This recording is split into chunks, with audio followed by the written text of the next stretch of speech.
आप सबका स्वागत है आपके अपने यूट्यूब चैनल एडवांस लर्निंग में। जो आज का टॉपिक मैं लेकर के आया हूँ ये हिंदी का टॉपिक है। और हिंदी से आप जानते हैं कि यूपी के कोई भी एग्जाम आप देते हैं तो उसमें हिंदी के नंबर ऑफ क्वेश्चंस बहुत अच्छे खासे आते हैं। एक पार्ट ही हिंदी का होता है जिसमें क्वेश्चन बहुत अच्छे खासे आते हैं। उसी का मैं एक आज पार्ट उठाया हूँ, है काव्य शास्त्र का पार्ट। चूंकि काव्य शास्त्र की यदि हम बात करें तो काव्य शास्त्र को मुख्यतः हम लोग तीन भागों में हम लोगों ने बांटा है। किस किस भाग में बांटा गया है? रस, छंद और अलंकार। तो उसी का एक पार्ट है रस। मैं उसी रस के बारे में लेकर के आया हूं। तो उसी रस के बारे में आज हम पढ़ेंगे। रस के एक एक टॉपिक को हम क्लियर करेंगे कि यदि उससे क्वेश्चन कभी आपके एग्जाम में पूछा जाए तो आपका कभी गलत ना हो। समझ में आ रहा है? अब हम बात करते हैं कि रस का पढ़ने से पहले हम एक वर्ड बोल रहे हैं जिससे हम रस को डिफाइन कर पाएंगे। रस्यति इति रसः। रस्यति इति रसः, इसका मतलब होता है रस का संबंध स्वाद से है। रस का संबंध किससे है? स्वाद से है। जैसे हम कोई खाना खाते हैं तो हमारे मुख में जब जैसे ही खाना जाता है, जैसे किसी भी खाने का निवाला हमारे मुख में जाता है तो उसके अलग अलग स्वाद हमें पता चलते हैं कि वह किस तरह का खाना है। ये अलग अलग स्वाद हमें पता चलते हैं। ठीक है, मीन्स वैसे ही रस है। रस से हमें किसी काव्य के उसके भाव, उसके आनंद के बारे में पता चलता है। यदि हम बात करें तो रस वह प्रकार है, यदि एक ऐसा भाग हम मान ले रस को कि जो हमारे किसी काव्य शास्त्र में आनंद प्रदान करने के लिए रखा जाता है। मतलब यदि रस का मतलब यदि निकालें तो रस का अर्थ ही काव्य होता है। और हमारे भारतेंदु हरिश्चंद्र ने एक वर्ड बोला है कि जो रस है, रस के बिना काव्य अधूरा है। अर्थात जिस वाक्य में रस नहीं होता वह आपका क्या नहीं होता? वह किसी भी हाल में आपका काव्य नहीं हो सकता। मतलब काव्य शास्त्र के अंतर्गत नहीं आ सकता। तो काव्य शास्त्र में आने के लिए उसमें रस होना जरूरी है। ठीक है, यदि हम बात करें रस का सर्वप्रथम उल्लेख हमारे भरत मुनि ने किया था। उनकी एक पुस्तक है नाट्य शास्त्र। उसी नाट्य शास्त्र में उन्होंने 8 प्रकार के रस का विवेचना की है। 8 प्रकार के रस की बात की गई है। चलिए उनका एक डिफिनीशन था, मैं उसकी बात करता हूं। उन्होंने एक दोहा दिया, एक वर्ड लिखा, उसके बारे में हम डिस्कस करते हैं। उन्होंने कहा विभानुभाव वैविचारी संयोग द्राश निष्पत्ति।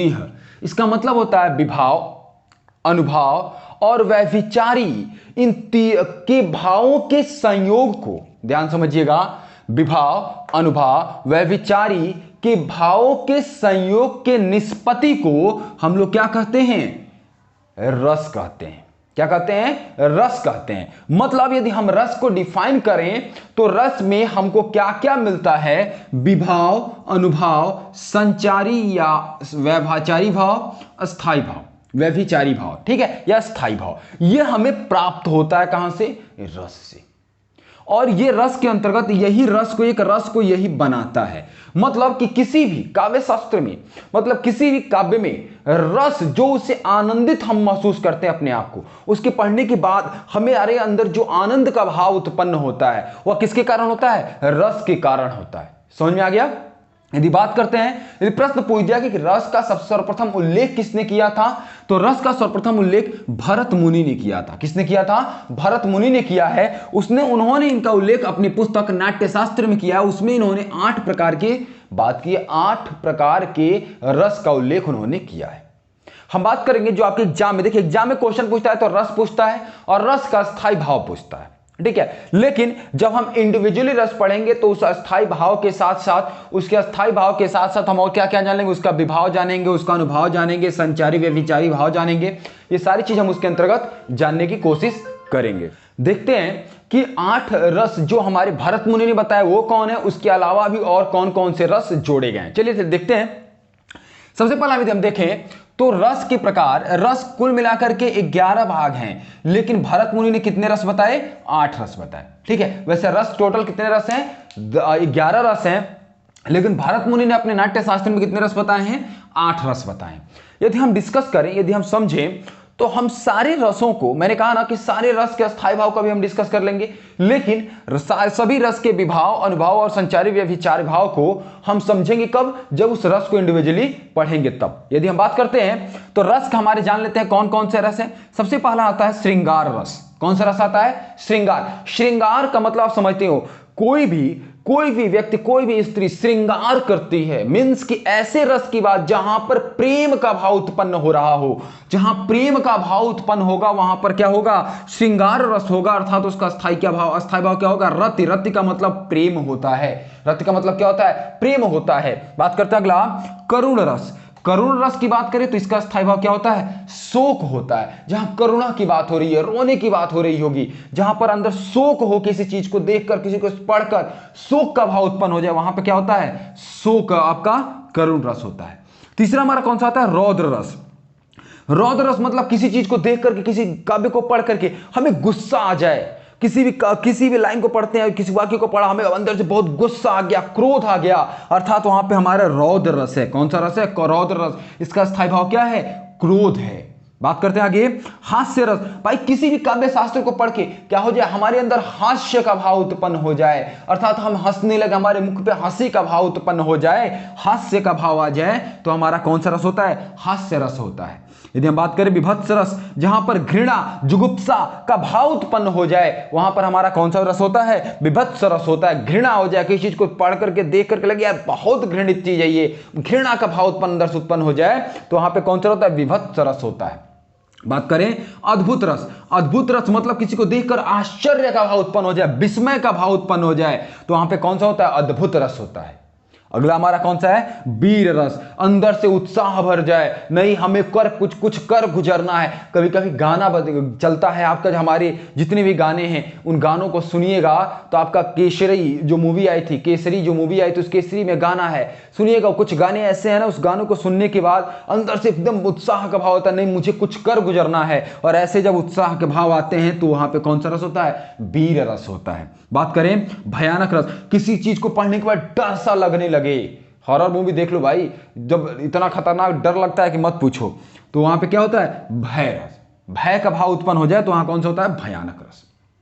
यदि हम बात करें निर्वेद, कोई वेद ना हो, एकदम निर्वेद, मंत्र एकदम शांत रहे, निर्वेद की स्थिति में रहे, तो वहां पे कौन सा होता है, शांत रस होता है। यदि हम बात करें तो यही भयानक रस तक, यही हमारे 8 रस, भयानक रस तक की बात करें, ये भरत मुनि ने 8 रसों का उल्लेख किया था। लेकिन इसके बाद शांत रस, वात्सल्य रस और भक्ति रस, ये 3 अलग जोड़े गए हैं। कौन कौन से हैं, शांत रस जहां निर्वेद का भाव उत्पन्न हो जाए, वात्सल्य, वात्सल्य का मतलब होता है प्रेम, और ये प्रेम किसका, ये स्नेह किसका, ये माता और पिता का स्नेह। जब माँ और पिता का स्नेह मिले, एक बच्चे को, एक बालक को जो स्नेह का भाव उत्पन्न हो जाए, उसके लिए स्नेह से जो प्यार का भाव, रति का भाव उत्पन्न हो, वहां पे वात्सल्य रस होता है। और भक्ति रस, भगवान और उसके भक्तों के मध्य जो प्रेम भाव उत्पन्न होता है, जो अनुराग विराग उत्पन्न होता है, वहां पे कौन सा रस होता है, भक्ति रस होता है। ये तो मैंने डिस्कस किया जो हमारे रस हैं, 8 प्रकार के रस के बारे में डिस्कस किया, रस का डिफिनीशन डिस्कस किया, और उसके कितने 4 खंडों में बांटे गए हैं, कौन कौन से, विभाव, अनुभाव, संचारी व्यभिचारी भाव, अस्थाई भाव, इसके बारे में डिस्कस किया। लेकिन हम अब इंडिविजुअली एक एक रस के बारे में पढ़ेंगे। शुरुआत करेंगे हम श्रृंगार और रस से, और रही बात, हम एक ही दिन में सारे रस को डिस्कस नहीं करेंगे, एक दिन में 1 या 2 रस डिस्कस करेंगे। आज हम डिस्कस करेंगे श्रृंगार रस को। तो श्रृंगार रस हम देखते हैं कि श्रृंगार रस को क्या क्या, श्रृंगार रस के आपका विभाव क्या, अनुभाव क्या है, संचारी व्यभिचारी भाव क्या है, स्थाई भाव क्या है, इसके अलावा उसके जो एग्जाम्पल्स हैं, एग्जाम्पल क्या क्या हैं, श्रृंगार रस को कितने भागों में बांटा गया है, 2 भागों में बांटा गया, संयोग श्रृंगार रस और वियोग श्रृंगार रस। तो इसके बारे में हम डिस्कस करेंगे। तो चलिए देखते हैं आपका श्रृंगार, तो चलिए देखते हैं हम श्रृंगार रस। श्रृंगार का मतलब क्या होता है, सजना संवारना, ठीक है। श्रृंगार का मतलब होता है उसे इतना श्रृंगारित कर देना, उसको इतना सुशोभित कर देना, इतना सौंदर्यान्वित कर देना कि लोग उसको देख करके मोहित हो जाए। अब यदि हम बात करते हैं श्रृंगार रस की, तो श्रृंगार रस की जब भी हम बात करेंगे, यहाँ पे जो भी बात हो रही होगी, नायक और नायिका, किसकी बात होगी, नायक और नायिका, नायक और नायिका की प्रेम की बात हो रही होगी। यहां पर 2 प्रेमी प्रेमिकाओं के, नायक नायिकाओं के प्रेम संबंध को दर्शाया जाता है। कहां पर, श्रृंगार रस में। श्रृंगार रस में जो भी बात करेंगे हम, नायक और नायिका के प्रेम की बात करेंगे, उनके मध्य जो प्रेम भाव उत्पन्न हो रहा है, एक प्रेमी प्रेमिका के मध्य जो प्रेम का भाव उत्पन्न हो रहा है, इसको हम डिस्कस करेंगे। और आज के समय में जानते हैं प्रेम का भाव उमड़ता है, आज की उम्र में जो उम्र चल रही है, इस उम्र में एकदम घोर उमड़ता है प्यार। और ये प्यार केवल इसी उम्र की बात नहीं है, छोटे से लेकर बड़े तक में जो प्यार उमड़ता है, जो प्यार की बात हो रही है, जो रति का भाव उत्पन्न होता है एक नायक और नायिका, एक प्रेमी प्रेमिका के मध्य, उसी को हम लोग श्रृंगार रस के अंतर्गत लेते हैं। मैंने कहा था कि जब मैं श्रृंगार रस बताऊंगा तो मैं उसमें अस्थाई भाव, विभाव, अनुभाव, संचारी भाव सारी चीज को डिस्कस कर दूंगा। तो पहले हम इसको डिस्कस कर लेते हैं, उसके बाद एक एक पार्ट को हम डिस्कस करेंगे।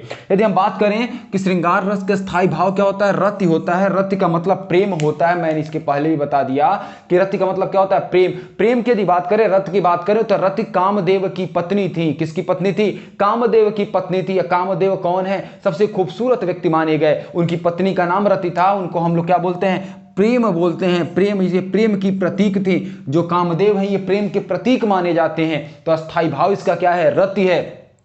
बात करते हैं इसके विभाव। विभाव को मुख्यतः वैसे दो भागों में बांटा गया है, आलंबन और उद्दीपन में बांटा गया है। तो बात करें आलंबन, आलंबन इसका क्या होगा?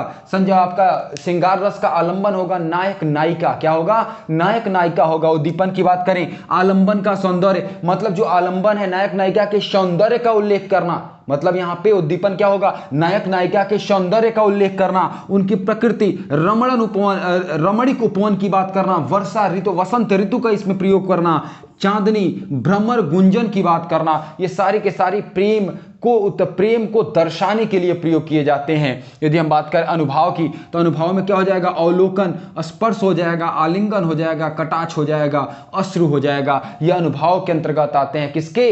श्रृंगार रस के अनुभाव में आते हैं। यदि संचारी भाव की बात करें तो हर्ष हो जाएगा, जड़ता, निर्वेद, अभिलाषा, चपलता, आशा, स्मृति, आवेग, संवेग, ये सारी की सारी चीजें संचारी भाव में आते हैं।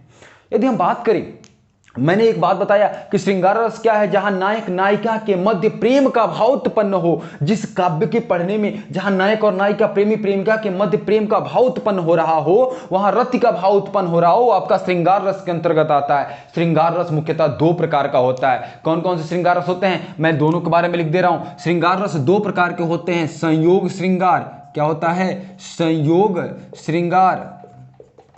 और दूसरा जो होता है वह होता है वियोग श्रृंगार। यदि हम बात करें संयोग श्रृंगार का मतलब क्या होता है? संयोग श्रृंगार का मतलब क्या होता है कि जहां पर प्रेमी प्रेमिका, नायक नायिका के मिलन की बात हो रही होगी, जहां पर दोनों का संयोग हो रहा होगा, दोनों के मिलने के बाद जो प्रेम का भाव उत्पन्न हो रहा होगा, जो मिलने की प्रक्रिया चल रही होगी या मिल रहे होंगे, या जो उनके मध्य जो प्रेम का भाव इस कंडीशंस में उत्पन्न हो रहे होंगे, उसे हम लोग क्या बोलते हैं? संयोग श्रृंगार कहते हैं। संयोग का मतलब होता है जुड़ना, मिलना, अर्थात प्रेमी प्रेमिका, नायक नायिका के मिलने की कंडीशंस में हम लोग क्या बोलते हैं? उसे हम संयोग श्रृंगार कहते हैं। और वियोग श्रृंगार में क्या हो जाएगा? जब नायक और नायिका एक दूसरे से बिछड़ रहे होंगे, एक दूसरे से बिछड़ने के बाद उनके मध्य जो प्रेम का भाव उत्पन्न हो रहा होगा, जो रति का भाव उत्पन्न हो रहा होगा, वह आपका वियोग श्रृंगार के अंतर्गत आता है। गाना भी देख लो ना, जैसे आपका संयोग श्रृंगार में कौन सा हो जाएगा?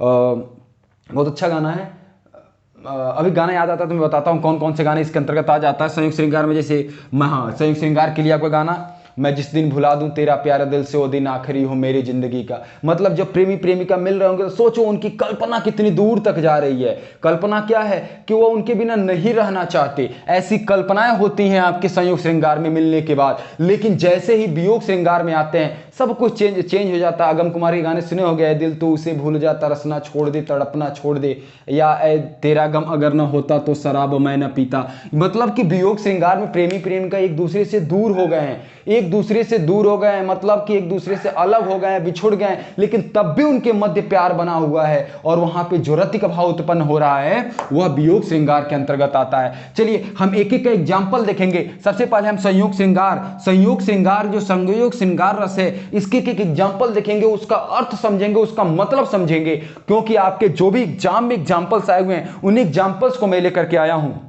और एक एक एग्जाम्पल का अर्थ समझते हैं और जानते हैं। सबसे पहला है कहत नटत रिछत खिजत मिलत खिलत लजियात, लजियाता भरे भौन में करत है नैनुन ही सब। मतलब कि ध्यान से समझिएगा, ये बिहारी लाल की है। बिहारी लाल को कहा जाता है कि गागर में सागर भरने का काम करते हैं। एक ऐसे उनको गागर में सागर भरने वाले आपकी बात किया गया, किसकी? बिहारी के लिए वर्ड यूज किया गया है। और बिहारी लाल के बारे में कहा जाता है कि वो कम शब्दों में बहुत बड़ी बड़ी बातें कर जाते हैं। और सबसे बड़ी चीज कि वहां श्रृंगार की बात बहुत, बिहारी लाल जी श्रृंगार की बात बहुत करते हैं। और उनकी ही एक पंक्ति है, ये दो पंक्तियां हैं, इसमें क्या क्या? कहत नटत रिझत खिजत मिलत खिलत लजियाता, भरे भौन में करत है नैनुन ही सब। मतलब यहां ध्यान समझिएगा, यहां एक प्रेमी प्रेमिका के मिलन की बात कह रहा है। जब एक प्रेमी प्रेमिका या नायक नायिका एक दूसरे से मिल रहे हैं, कहां मिल रहे हैं? एक भरे भवन में मिल रहे हैं, जहां पे चारों तरफ भीड़ है, उस परिस्थिति में मिलते हैं तो क्या होता है? कहत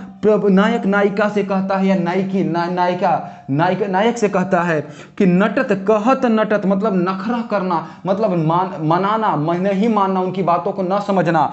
खिजत मतलब क्या होता है? खींच जाना, खींचना, गुस्सा करना। फिर मिलत, फिर जैसे ही नयन मिलते हैं, दोनों के आंखें मिलती हैं, दोनों के नयन मिलते हैं, नयन मिलते ही चेहरे पे एक मुस्कुराहट सी आ जाती है। मतलब कि वो क्या है, यहां पे कहना क्या चाहता है? कहत नटत, कहत मतलब कहता है, मतलब उनकी बातों को कहने के बाद जब नायक नायिका से बातें कहता है, जब उनकी आंखों में आंखें डाल करके बातें कहने की कोशिश करता है, जैसे कहता है तो क्या करता है? नटत मतलब उसके लिए मना करती है, फिर क्या होता है? खिंचती है, गुस्सा होती है। लेकिन जैसे ही दोनों के नयन मिलते हैं, उनके चेहरे पर क्या हो जाता है? मुस्कुराहट आ जाती है, उनके चेहरे पर लज्जापन आ जाता है। बात करते हैं आगे, भरे भवन में है करत है नैनुन ही सब। मतलब ये नैन, दोनों नैन मटक्का जो वर्ड यूज करते हो कि आजकल आंखों में प्यार हो जाते हैं, वही बात कर रहा है कि जैसे ही दोनों की आंखें मिल रही हैं, वो आंखें मिल कहां रही हैं? भरे भवन में मिल रही हैं। मतलब एक पूरे के पूरे भवन में मिल रही हैं, जहां भीड़ है उस जगह पर मिल रही हैं। अब जब दोनों की आंखें मिल रही हैं तो उन आंखों में जो प्यार के भाव उमड़ रहे हैं, जो रति का भाव उत्पन्न हो रहा है, इसी को हमारे बिहारी लाल जी ने बहुत अच्छे से इन दोनों पंक्तियों में बहुत अच्छे से डिफाइन किया है, बहुत अच्छे से उन्होंने बताया है। चलिए आते हैं नेक्स्ट, देखते हैं नेक्स्ट एग्जांपल क्या है। एक जंगल, ये गाना, एक गाना भी सुना होगा आप लोगों ने। एक जंगल है तेरी आंखों में, एक जंगल है तेरी आंखों में, एक आंखों, तुम्हारी जो आंखें एक जंगल के समान हैं जिसमें मैं खो जाता हूं। मतलब मैं जब तेरी आंखों में देखता हूं तो खो जाता हूं। मतलब नायक कहता है नायिका से कि तेरी जो आंखें हैं वह एक जंगल के समान है। जब मैं उस जंगल में जाता हूं, मतलब तेरी आंखों में झांकता हूं, तेरी आंखों में डूब जाता हूं, खो जाता हूं। तू किसी रेल सी गुजरती है, जब तू किसी रेल सी गुजरती है तो मैं किसी पुल सा थरथराता हूं। ये वर्ड, ये कवि बहुत ही अच्छी कल्पना किया है, एक नायक और नायिका के प्रेम का वर्णन बहुत अच्छे से किया है। चलिए बात करते हैं नेक्स्ट पे। नेक्स्ट हमारा क्या है? ये मीराबाई की कविता है, बहुत ही फेमस है। मीराबाई जी आप जानते होंगे भगवान श्री कृष्ण की प्रेमिका थी, प्रेमिका मानती है अपने आप को, भगवान श्री कृष्ण को अपना प्रेमी मानती है, अपना पति मानती है, अपना सर्वोच्च मानती है, सब कुछ मानती हैं। उसी के ऊपर ये कविता है, एक दोहा है, ध्यान सुनिए क्या है। मेरे तो गिरधर गोपाल दूसरों ना कोई, मेरे जो ये गोपाल हैं, जो कृष्ण हैं, यही मेरे सब कुछ हैं, इसके अलावा दुनिया में कोई चीज मेरा कुछ भी नहीं है। जाके सिर मोर मुकुट, जिसके सर पर मोर मुकुट है, मेरो पति सोई, वही मेरे पति हैं। अर्थात मीराबाई कहना क्या चाहती हैं? कहती क्या है? मेरे तो गिरधर गोपाल, मेरे सब कुछ सर्वस्व हमारे कौन हैं? वह गोपाल हैं, कृष्ण हैं, जिनके मुकुट पर, जिनके सर पर मोर मुकुट है, वही मेरे पति हैं। इसके अलावा मेरी दुनिया में और कोई कुछ भी नहीं है। ये मीराबाई का एक था। इसके अलावा हम आते हैं, इसके अलावा हमारा रामचरितमानस में जो हमारा तुलसीदास की रचना है कवितावली का जो बालकांड है, उस बालकांड का ही एक दोहा है, बहुत अच्छा है। इसको पढ़ेंगे तो समझ में आएगा क्या है। ये बात तब की गई है जब भगवान श्री राम जानकी अर्थात सीता जी के, जब भगवान राम और सीता जी का विवाह चल रहा है, उस समय की ये बात है। क्या कहता है? राम के रूप निहारती जानकी कंकन के नग की परछाई, याती सबे सूदी भूली गई,